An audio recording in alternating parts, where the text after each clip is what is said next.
Combien de temps un bâtiment est-il censé durer? Vous construisez votre bâtiment. Il va durer combien de temps sous le soleil? Est-ce que toute chose que nous construisons sous le soleil a une durée bien précise d'utilisation? Parce que nous ne construisons pas pour une éternité. C'est pour une période bien précise. Vous construisez pour 10 ans, 200 ans, 100 ans ou toute une éternité?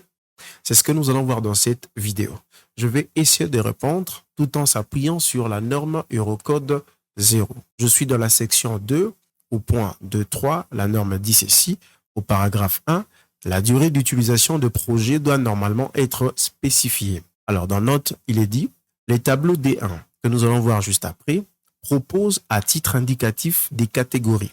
Les valeurs données dans le tableau D1 peuvent être également utilisées pour déterminer les performances en fonction du temps. C'est un paramètre très important. Par exemple, calcul vis-à-vis de la fatigue. Voir aussi l'annexe A. Ici, on fait allusion à l'annexe A, qui est une annexe qui fait partie de la norme Eurocode 0. Donc, quand vous lisez la norme, vers la fin, vous allez voir, il y a des annexes. Alors, voici le tableau D1 dont parle cette note. Dans ces tableaux, on dit durée indicative d'utilisation de projet.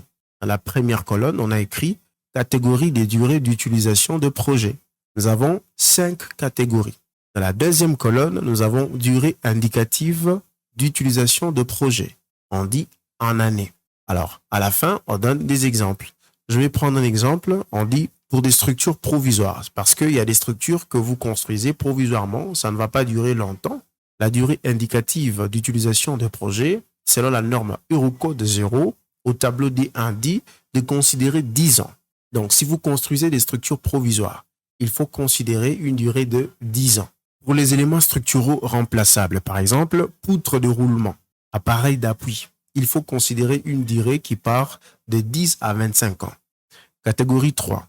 Pour des structures agricoles et similaires, il faut considérer une durée d'utilisation de 15 à 30 ans. Et pour la catégorie 4, c'est-à-dire les structures de bâtiments et autres structures courantes. Par exemple, les bâtiments à usage d'habitation, c'est une structure courante. C'est pourquoi on dit structure de bâtiments et autres structures courantes. Il faut considérer une durée d'utilisation ou une durée de vie de 50 ans. Enfin, la catégorie 5. Nous avons des structures monumentales de bâtiments, ponts et autres ouvrages de génie civil. Et la durée ici recommandée est de 100 ans. Alors, il y a une petite précision en bas. Le petit A ici que vous êtes en train de voir fait justement référence à la catégorie 1. Comme vous voyez, structure provisoire, au-dessus, il y a un petit A comme exposant.